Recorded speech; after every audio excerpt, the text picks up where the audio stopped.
Hey readers, today we are going to be reading A Hot Day on Abbott Avenue. And while we're reading, I want you to sit back and enjoy this great story. Think of those hot summer days. Pay attention to those little details. Read and listen closely for those clues that'll give us bigger ideas about the characters. This whole unit is about those small details to help us understand our stories and appreciate them deeper. And the way to do that is to really start thinking about all of the details, thinking about the character's journey and what the message or the theme the author wants us to understand from reading this piece of work. So let's enjoy this. A Hot Day on Abbott Avenue by Karen English.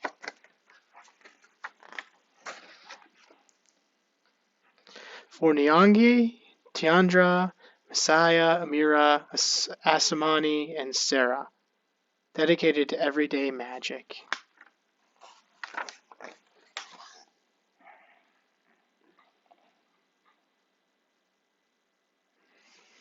Hot day on Abbott Avenue. Too hot to even flutter a fan. Buster, snoozing, barely flicks flies at his ears. The cat keeps to herself under the house. Radio music swirls out an open window. Miss Johnson sits on her front porch, watching heat rise off the street in wavy air. The fat sun drifts in the blue sky. So hot. Little dog's tongue's hanging out over here.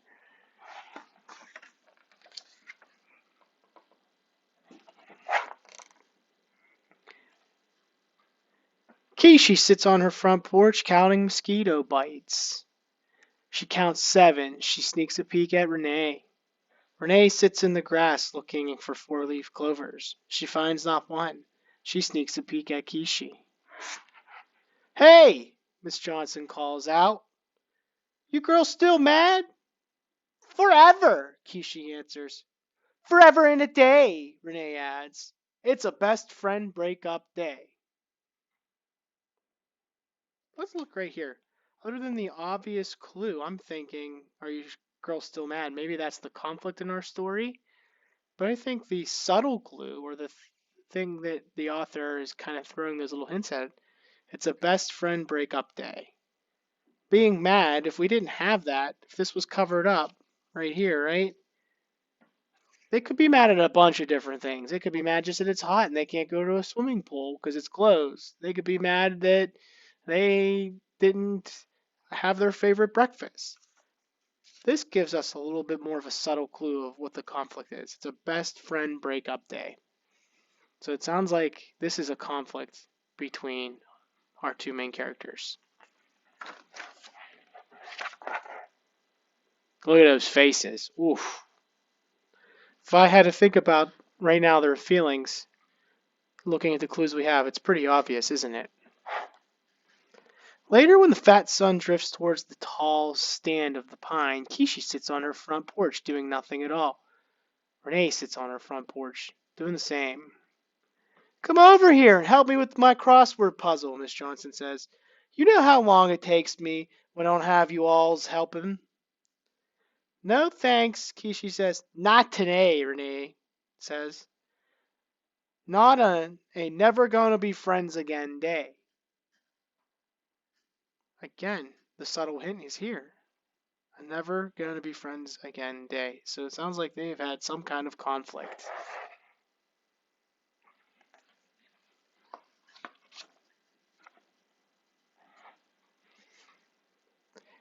Later still, when the fat sun kisses the tops of the trees, Kishi aims a water hose straight up, then jumps through the waterfall. So cool. Renee plays hopscotch by herself. You want to help me weed? Mr. Paul asks, kneeling in his flower bed. Not today, Kishi says. No thanks, says Renee. No, working together on a never speak to her again, even if she was the last person on Earth Day. What are Kishi and Renee doing here? So again, what are some of those subtle hints? Looks like we've got, look at that ribbon. It's beautiful how the illustrator did that. The hose here with the ribbon. So it looks like here she's using the hose, right, to try to cool off and have some fun. And it looks like Renee over here is playing hopscotch by herself to kind of take away the hot day and the time. Why? Why are they doing these two things? Ask yourself that. Go ahead and pause, turn and talk. So hopefully you answered the question of why they're doing these. They're trying to take their mind off of not being around their best friends on a hot day, probably when you need to have your friends the most, right? A hot, boring day, one of those dog days of summer. Again, hints just even in the illustration with their faces.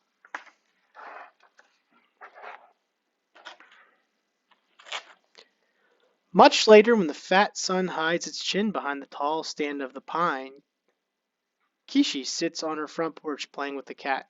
Renee sits in a tree pretending to be the queen of Abbott Avenue. Come on and help me make a pitcher of ice cold lemonade, Miss Johnson says, coming out of her house holding a wooden spoon. It's too hot to stay mad. Right here, the author, I'm thinking, gives us an idea of the time that's passing with the sun. Now the sun is behind the pine tree, so it sounds like this is getting to be late afternoon. So you can get an idea of how the day is progressing. Another one of those little hints. I wonder what you can find. Kishi should apologize, Renee calls down. For what? Kishi calls up. For buying the last blue ice pop from the ice cream man when she knows that blue ice pops are my favorite, Renee yells down. And mine too, Kishi shouts back. Hot days can sure make tempers short, Miss Johnson says, shrugging and going back inside. So that is not as subtle. That's pretty obvious. But right now, do a comprehension check. Why are the girls fighting? What do you think Miss Johnson is feeling? Do you think she's thinking that they're fighting because it's just one of those hot days that you don't really have patience for things? You ever have one of those days where it's so hot outside it's just hard breathing?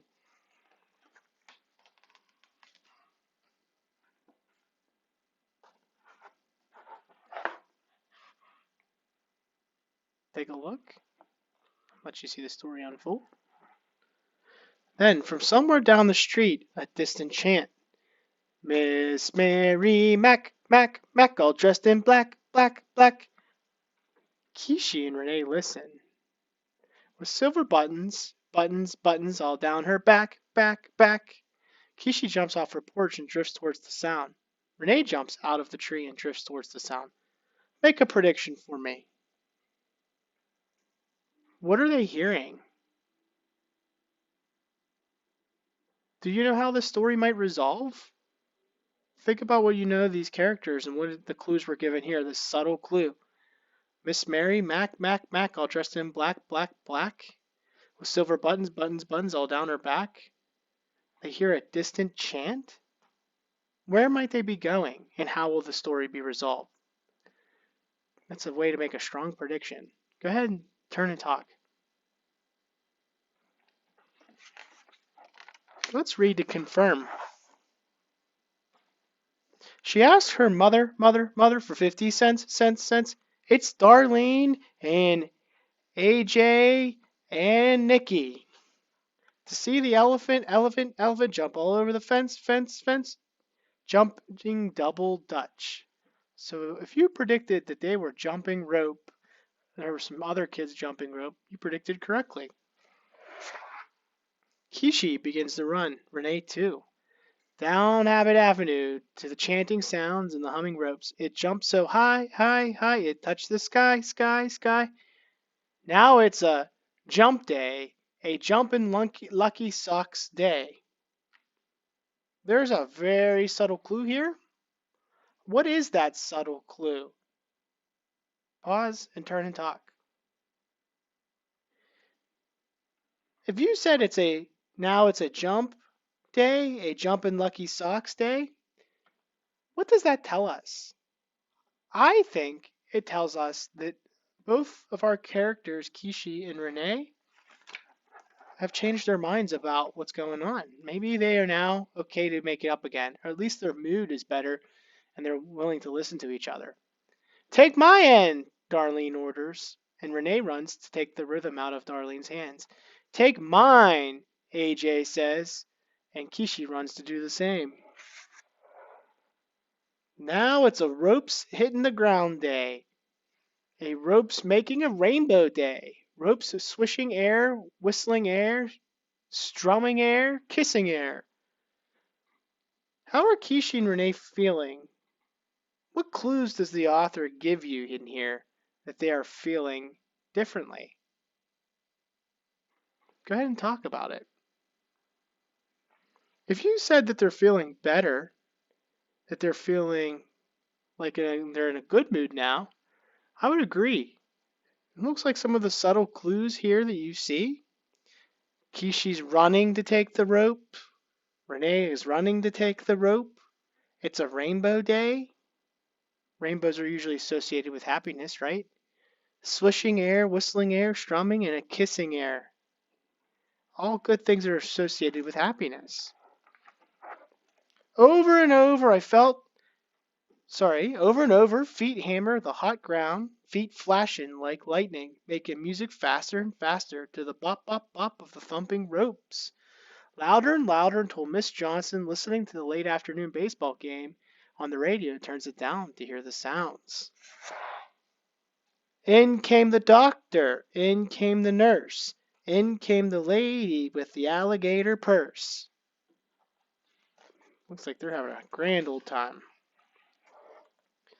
Mr. Solomon, the mailman coming down the street, stops to listen. Mrs. Foster, sweeping the walk at the grocery corner, does the same. Even Buster stops his afternoon snooze and looks up, ears forward, then flops back down. The cat slithers out from under the house, takes a long look, then tips down the street. Why would our author, Karen English, show you all of these characters looking and seeing what's going on? I think it's maybe because they're all very familiar with our girls and how good of friends they are. And that maybe they know that there was a fight, or maybe that they're thinking about how it's nice that everybody's getting together on a hot day and having a fun time. Maybe it speaks to the importance of friendship. All of a sudden, Kishi hears something. It sounds like the tinkle of the ice cream truck. Again! Twice! On this hot, hot day, she slows the ropes, heads turn, ropes fall to the ground. Down the street they raced for blue ice pops. So good. I've seen some ice cream trucks in my day. That's exactly how kids run to the ice cream truck. How does this make you feel as the reader? Darlene buys a blue ice pop. AJ does too. Blue ice pops for Nikki and one for Kishi, but none for Renee. They're all gone. There's a subtle hint right here. Look at Renee. Not looking so happy. She's looking like Coolio with her braids all up high. Her face looking really distraught.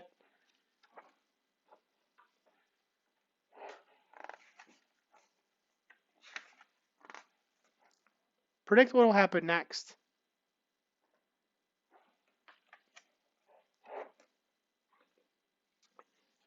Here, Renee, you can have half of mine, Kishi says, breaking hers in two. Thanks, Kishi, Renee says, smiling shyly. You're welcome, Kishi says, smiling back. This is a big hint right here, smiling shyly. How do you smile shyly? Would you say she's confident or not confident?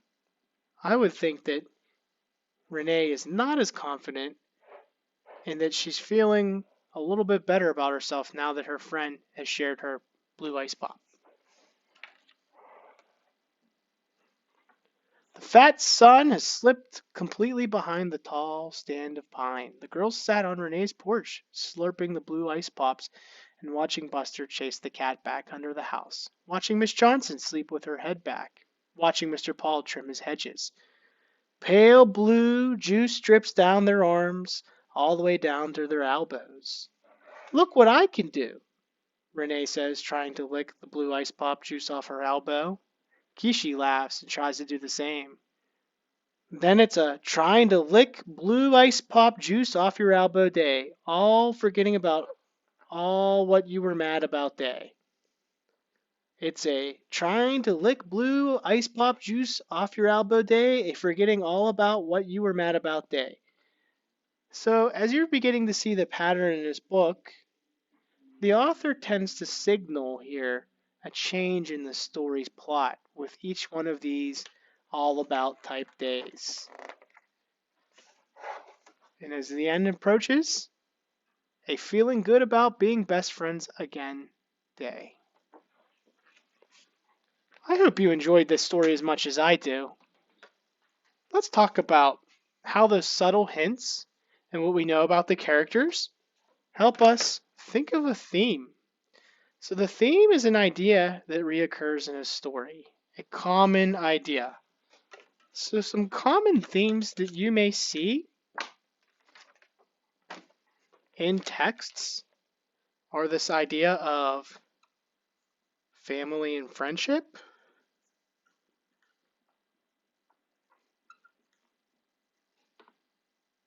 overcoming challenges. You've probably all read a book or saw a movie where this happens. Loss, growing up is one.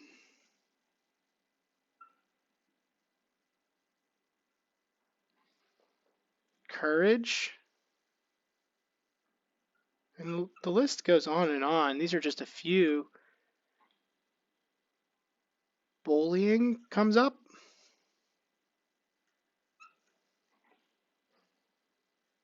Love.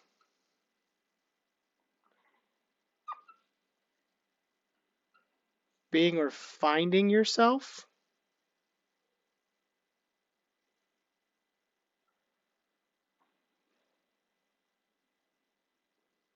All of these are different themes. So readers, what I need to tell you when you're doing some of this digging deeper work, when you're reading along and suddenly your mind says, wait a minute, this reminds me of something that came up early. It is almost always worth going back and rereading. Often you'll find the scenes are connected to a bigger idea or theme. In Year of the Dog, a lot of the chapters have been connected to a bigger idea or theme, which I don't want you to shout up because I still want us to do that together to think of the theme. But let's talk about how we can determine the theme in the story that we just read, A Hot Day on Abbott Avenue. So if we think about that, let's look at some strategies to help us find theme. So one thing I like to ask myself is, what does the author believe or believe in? In this case, what do you think the author believes in? In this story, if you think about the plot, a lot of the characters are suffering through a hot day. So I'm not going to say he believes in hot days, but we have a very clear conflict between Kishi and Renee. And the story goes how their conflict progresses and how they continue to be mad at each other and they find ways to try to get over it, but in the end they find themselves coming back together and being friends and making up. You may ask yourself what this story is about. Well, that's a very clear one there. We know that this story is about two girls who are really, really hot on a hot day, who are really, really upset at each other because one ate the popsicle that the other one wanted. Sometimes you ask yourself, sometimes in life these things happen. Sometimes in life this story happens, or this is trying to tell me what might happen sometimes in life. Well, we know sometimes in life you get into fights with your friends. And the last thing you might want to ask yourself when you're finding theme is this book teaches. This book is teaching you about this, the lesson. These are all ideas to help you find theme or author's message. So, looking at this chart here of themes, what would you say are some of the themes that we see? There doesn't have to be one, but supported your answer. Go ahead and turn and talk. So one thing I saw was family and friendship. This is very rooted in the idea of friendship. I also saw the idea of overcoming challenges. There really wasn't a lot of loss other than maybe you could say their friendship, but in the end, they got it back. Growing up is kind of a reach. Courage and bullying, love and being or finding yourself was also not really the theme in here. So I would say the best one to support it would be family and friendship. In one of the books that you're reading today, maybe you have a theme. Maybe you haven't decided you have enough evidence to find the theme. That's okay. Like I said, we're digging deep, and when you're digging deep, sometimes you have to read more complex texts, or sometimes you have to reread it. So I hope that with your workshop that you may choose to look at theme. Good luck, readers. I can't wait to see what you came up with.